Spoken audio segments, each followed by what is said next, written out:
Right, so let's take you to one of our top stories now. The Malawi government says it will conclude its government backed program this week to repatriate citizens who have chosen to leave South Africa amid concerns over insecurity and rising tensions involving foreign nationals. Now, the Department of Disaster Management Affairs, DODMA, says it has so far repatriated 56,723 Malawians under the program. The repatriation initiative was established to assist Malawian nationals who wanted to return home amid these growing concerns about the safety and living conditions in parts of South Africa. For more on this, we're now joined on the line by Phaskani Msiska from the Migration and Labour Centre. Phaskani, a very good afternoon to you, and thank you so much for your time. I want to start by just you giving us a sense and perhaps unpacking what the repatriation process entailed. I mean, what's now your take on what government is saying that they are going to be concluding the repatriation program this week? What have been your observations since essentially just prior to June 30th, leading up to those protests that we saw in South Africa and post that? Uh, yes, good afternoon, Nati, and good afternoon to your listeners. Firstly, we must acknowledge that uh, the good thing which has happened now, according to the government of Malawi, 56,700 Malawians have already been assisted to return home. That's quite a significant humanitarian operation. We commend the Malawi government, the government of South Africa, the transit countries, Mozambique and Zimbabwe, civil society, the private sector, and everybody who has contributed. However, at the same time, the underlying problems and the underlying challenges facing Malawians in South Africa has not disappeared and will not disappear after the 12th of August on Wednesday. So, to me, the 12th of August should mark the end of one phase rather than the end of our collective responsibility towards the vulnerable Malawians who may still require assistance, who may still not afford a commercial ticket pass, especially women and the children. And I want to talk about that. I mean, it's all good and well, I would imagine, to end that program, but it still raises the question in terms of, you know, following or post the repatriation program, what will then happen to those Malawians who still feel unsafe, but who cannot, unfortunately, afford to pay for their own journey after the program ends?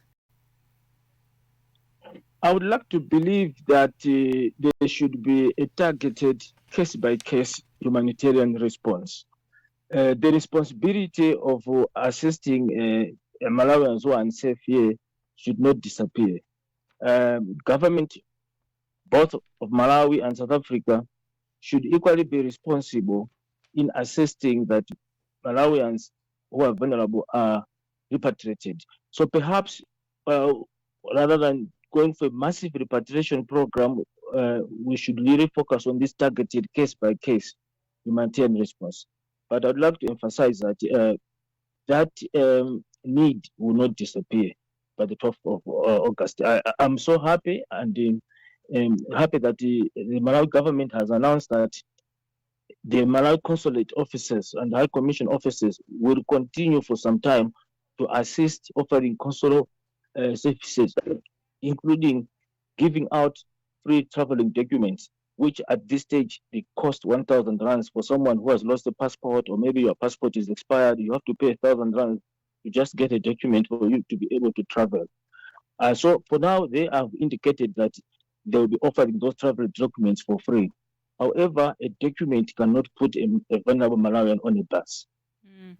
So the mass repatriation program, if we can call it that, has concluded, but the problem of migration still remains, particularly on the African continent.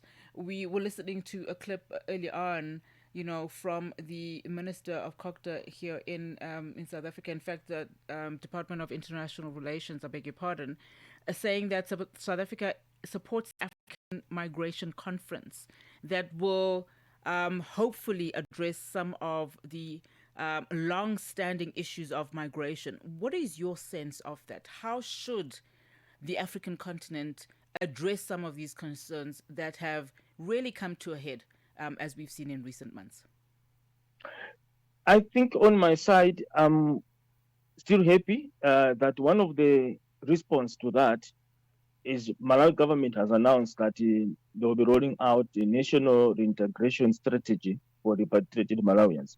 Because if these 56,000 people and more if these 56,000 people who have been repatriated and those who were thinking of migrating can be given sustainable livelihood in their own countries, that could be a plus. So the ultimate measure of success, like for this repatriation program, should therefore go beyond how many Malawians did we bring home, but it should rather be how many returning Malawians have rebuilt sustainable lives and become productive contributors to Malawi's development. So I think if Malawi government and other countries can try to make the life and livelihood of their citizens better, it could assist to solve the migration problem.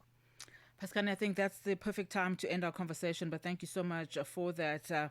It will be something that we are, of course, closely watching, particularly the sustainability element to those that are in desperate need of economic gains in their respective countries. But Phaskani, let's leave it there for now. Phaskani Msiska from the Migration and Labour Centre speaking to us there about the decision by the Malawian government to conclude its government-backed program this week to repatriate its citizens who have chosen to leave South Africa amid those security concerns. Ritmos e cultura. Com Jacob Tivani. Ora calorosa.